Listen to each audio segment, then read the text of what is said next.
Então, dando continuidade à nossa aula sobre gases, hoje na segunda parte a gente vai falar sobre mistura de gases e densidade.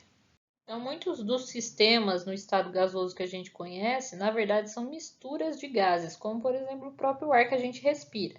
Então, o ar que a gente respira é composto majoritariamente, aí 78% de nitrogênio, né?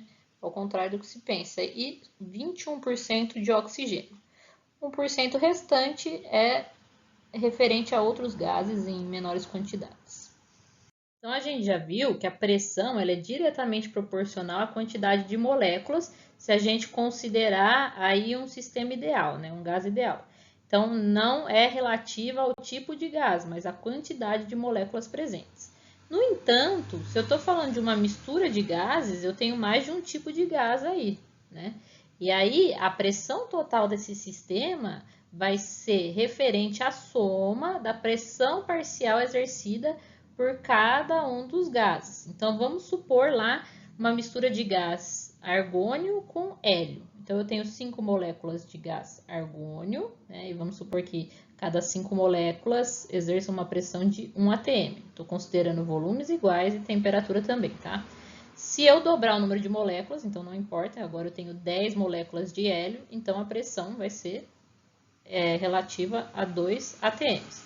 Se eu misturar 5 desse com 10 desse, a pressão final do meu sistema, da mistura desses dois gases, vai ser a soma da pressão parcial de cada um dos gases. Então, as 5 moléculas de argônio exercem uma pressão de 1 atm, as 10 moléculas de hélio exercem uma pressão de 2. Quando eu misturo os dois numa mesma temperatura e no volume igual, a pressão final vai ser igual a 3 atms. Então, aí a gente entra com a lei de Dalton, né, da pressão parcial.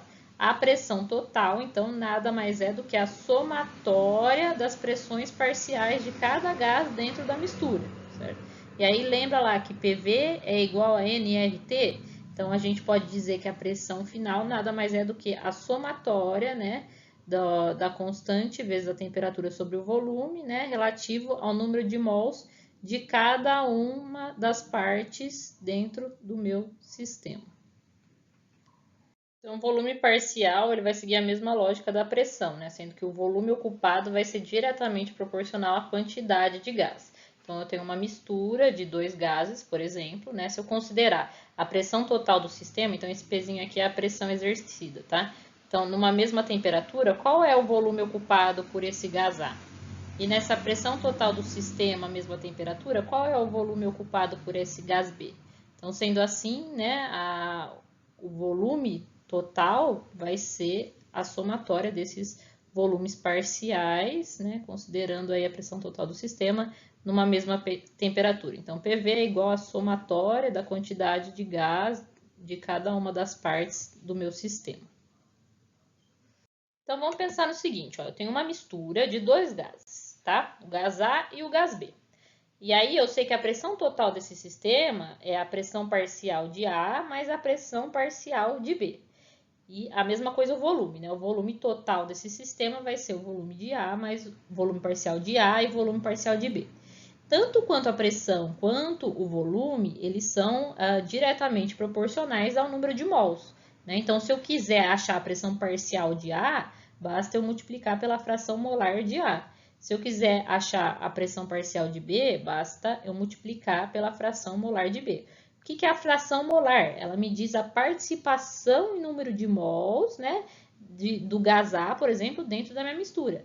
Então, do número total de mols presente na minha mistura, né, de A mais B, qual é a participação de A? Então, o número de mols de A dividido pelo número total de mols, eu vou ter a fração molar. E aí, se eu multiplicar a fração molar de A pela pressão total, eu vou ter a pressão parcial de A. Se eu multiplicar a fração molar de B pela pressão total, vou ter a pressão parcial de B. E a mesma coisa o volume, tá? Então, lembra da mistura, pensa numa mistura como sendo a somatória de dois ou mais gases, né? E cada gás exerce uma pressão parcial dentro desse sistema, beleza? E que está correlacionado ao número de mols. Então, vamos resolver esse exercício aqui, esse primeiro exercício, para a gente entender um pouco esse conceito de fração molar e pressão parcial. Uma mistura de 60 gramas de metano e 32 gramas de argônio foi recolhida em um balão de volume igual a 44,8 litros e mantida a 350 kelvins, né, a temperatura. Considerando as massas atômicas do hidrogênio igual a 1, carbono igual a 40, a constante, né, dos gases 0,082, qual é o valor da pressão parcial do gás argônio nessa mistura? Bom, a gente sabe que para achar a pressão parcial, basta multiplicar a fração molar pela pressão total, né? Mas a gente não sabe a pressão total do sistema porque ele não me deu.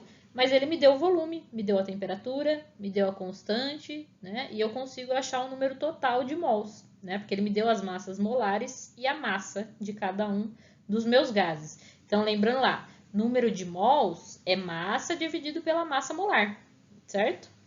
Então, vou achar a massa molar e o número de mols de cada um dos gases.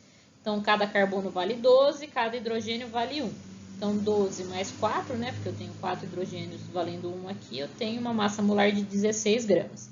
E aí, ele me deu a massa do metano aqui, ó. Ops, é esse aqui, 60 gramas. Então, para eu achar o número de mols, 60 gramas dividido pela massa molar, 16. Então, eu tenho 3,75 mols de metano. E do argônio? Bom, o argônio já está aqui, né? Ele é atômico, é um gás atômico. Ele não interage com outros gases, né? Então, a massa aqui do argônio é 40. Então, 40 gramas por mol.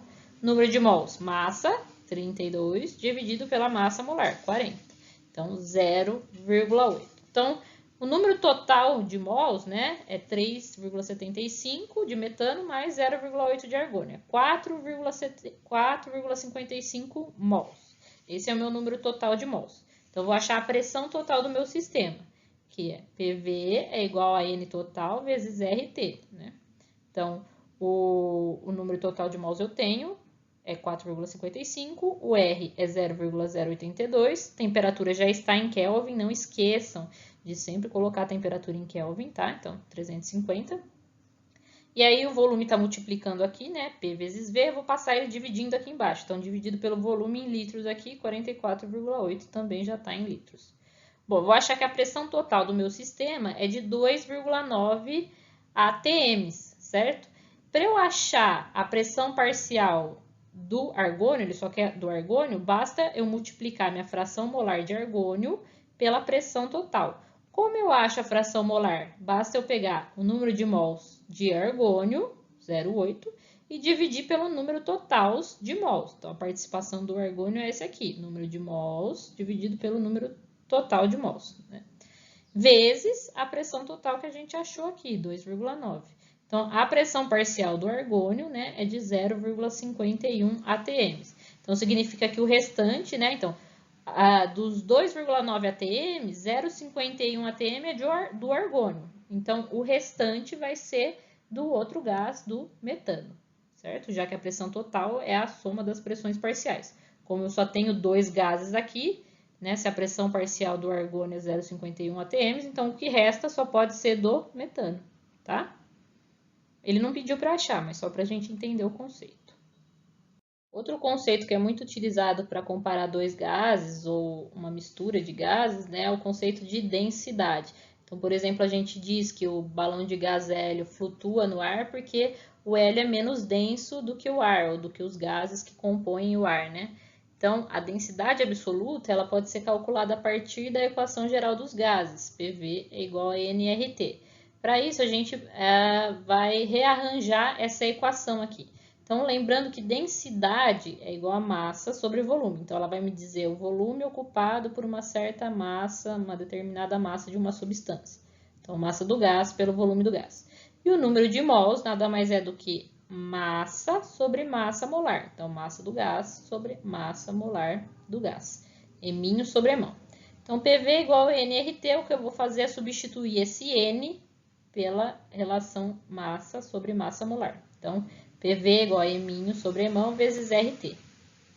Essa massa molar que estava dividindo, vou passar desse lado aqui multiplicando e vou inverter. O volume que estava multiplicando, vou passar para cá dividindo. Então, vai ficar P vezes M é igual a MRT sobre V, tá? E aí, a gente sabe que M sobre V é a própria densidade do meu gás. Então, substituo M sobre V por densidade. E aí, rearranjando, né, esse RT aqui está multiplicando o D, eu vou deixar ele isolado, porque eu quero a minha equação em função da densidade.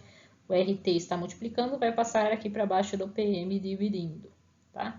Então, densidade vai ser igual a pressão vezes massa molar dividido pela constante R vezes a temperatura em Kelvin. Então, densidade é igual a polícia militar rota, PMRT, polícia militar rota, PM sobre RT. E aí a gente pode comparar então a densidade de dois gases, né, pela densidade relativa aí. Então eu tenho que densidade do gás A é igual a P vezes massa molar de A sobre RT, e densidade do gás B é P vezes massa molar de B sobre RT.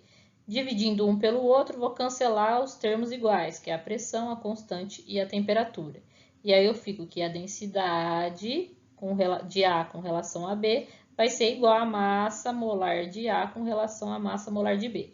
Isso significa que quanto maior a massa molar de um gás, maior vai ser a sua densidade, ou seja, a densidade é diretamente proporcional à massa molar, certo?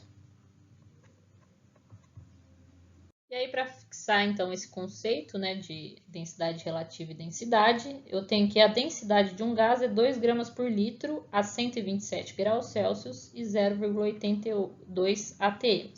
Eu quero a massa molar desse gás. Como é que eu faço isso?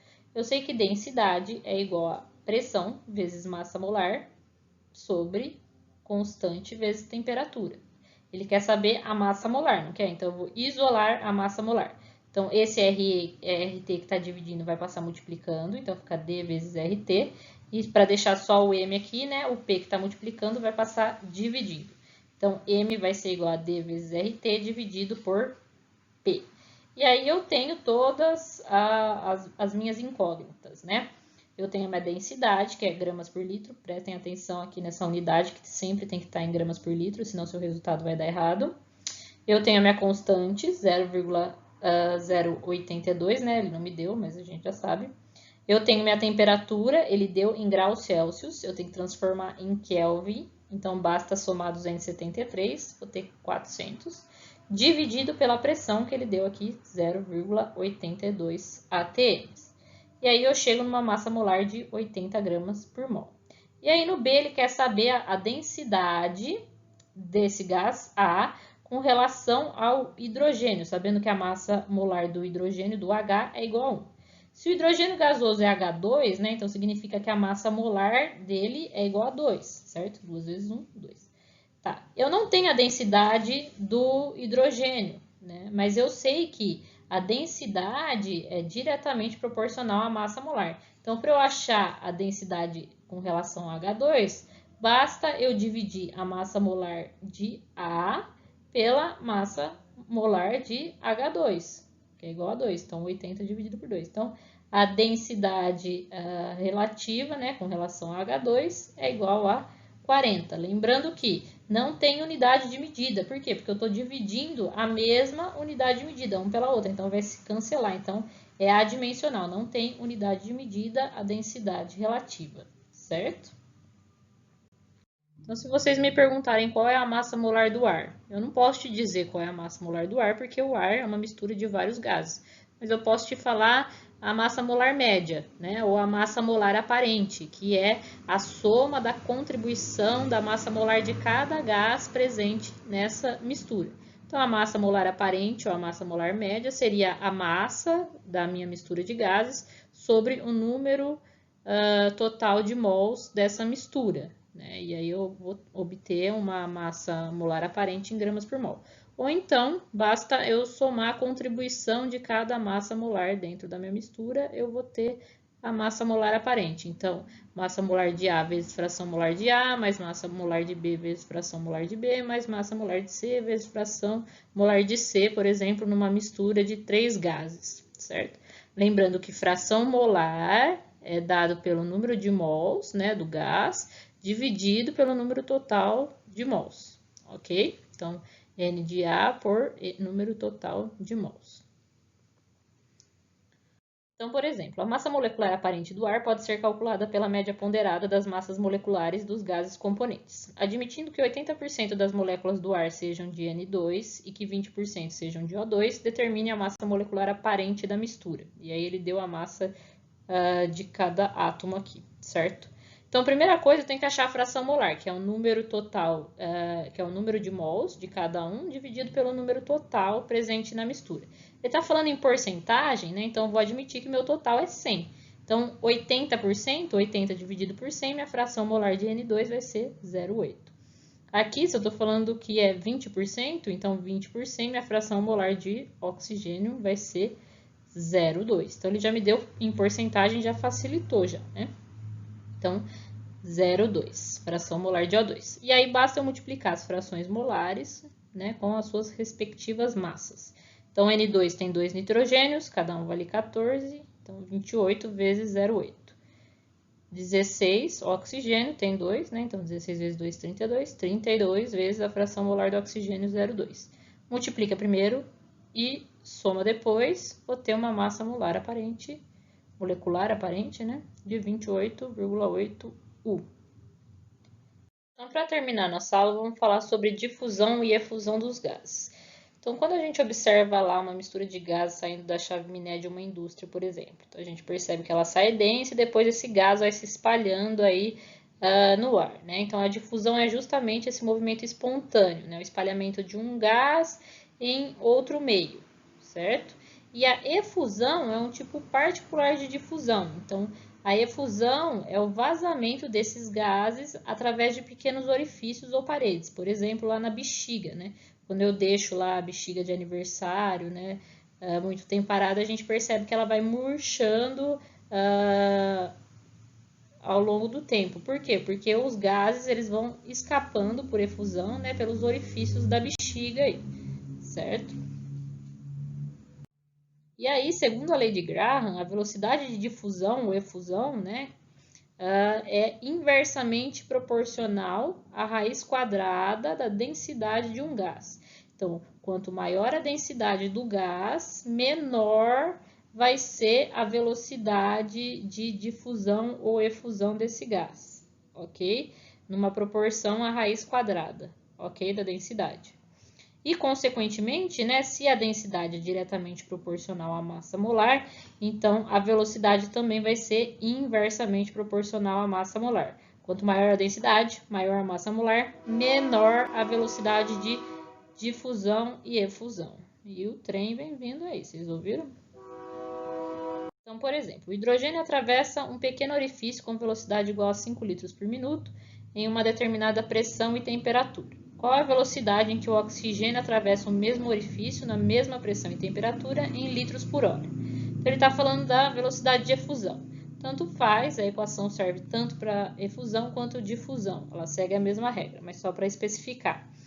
Então, ele quer comparar a velocidade de efusão do hidrogênio com a do oxigênio. A gente sabe que a velocidade é inversamente proporcional à massa molar. Aqui ele deu a velocidade do hidrogênio, mas ele quer a do oxigênio. Presta atenção, ó, que aqui ele quer em litros por hora e ele deu em litros por minuto. Você vai obter a resposta em litros por minuto, depois você vai ter que converter em litros por hora. Então, vamos supor que V1 seja a velocidade do hidrogênio, tá? Então, aqui na hora que eu for substituir, a massa do hidrogênio vem aqui embaixo, porque é inversamente proporcional. E V2 é do oxigênio, então M2 vai ser a massa molar do oxigênio. V1 ele deu 5 litros por minuto. V2 ele quer saber, é igual a raiz quadrada de. M2 é a massa molar do oxigênio. Lembra dos elementos químicos lá, como eles são encontrados? Os metais são encontrados sozinhos, né? Os ametais e hidrogênio sempre dobradinho. Então, quando eu estou falando de hidrogênio, não é só o átomo de hidrogênio, é H2. Quando eu estou falando do gás oxigênio, é O2. Se eu estou falando do gás flúor, é F2, né? Então, se ele for ametal, ele vai ser encontrado dobradinho, tá? Ametal, hein? Não confundir com gás nobre, porque o gás nobre ele é encontrado de forma atômica. Então, o argônio lá é só um átomo de argônio, ele é um gás, é um átomo, certo? Então, tá. A massa de oxigênio, M2, vai ser 16 vezes 2, O2, tá? Então, 32. E a massa M1 de hidrogênio, que é H2, é 1 vezes 2, 2. Então, 5 sobre V2 é igual a raiz quadrada de 32 sobre 2. 32 sobre 2, 16. Raiz quadrada de 16 é igual a 4. Então, 5 sobre V2 é igual a 4. V2 está dividindo, passa multiplicando o 4, e o 4 que está multiplicando passa dividindo. Então, V2 vai ficar 5 dividido por 4 igual a 1,25 litros por minuto. Mas ele não quer por minuto, ele quer por hora. Uma hora tem quantos minutos? 60, então multiplica esse valor por 60 e você vai ter litros por hora. Então, 1,25 vezes 60, que equivale a uma hora, né? 75 litros por hora. Essa é a velocidade de efusão do oxigênio, certo? Na mesma temperatura e pressão, ok? Então, lembra, ó, a velocidade não é inversamente proporcional à massa. Como o hidrogênio tem uma massa molar menor, então a velocidade dele vai ser maior, certo? Porque se eu fizer 5 vezes 60, eu vou ter 300 litros por hora, né? Então, ela é bem maior porque a massa molar do hidrogênio é menor, ok? Terminamos a nossa aula por aqui. Então, agora vocês têm um formulário para preencher lá no Google Classroom, igual da aula passada. E na aula que vem eu vou gravar um vídeo, então, com a resolução dos exercícios da aula passada e dessa, tá?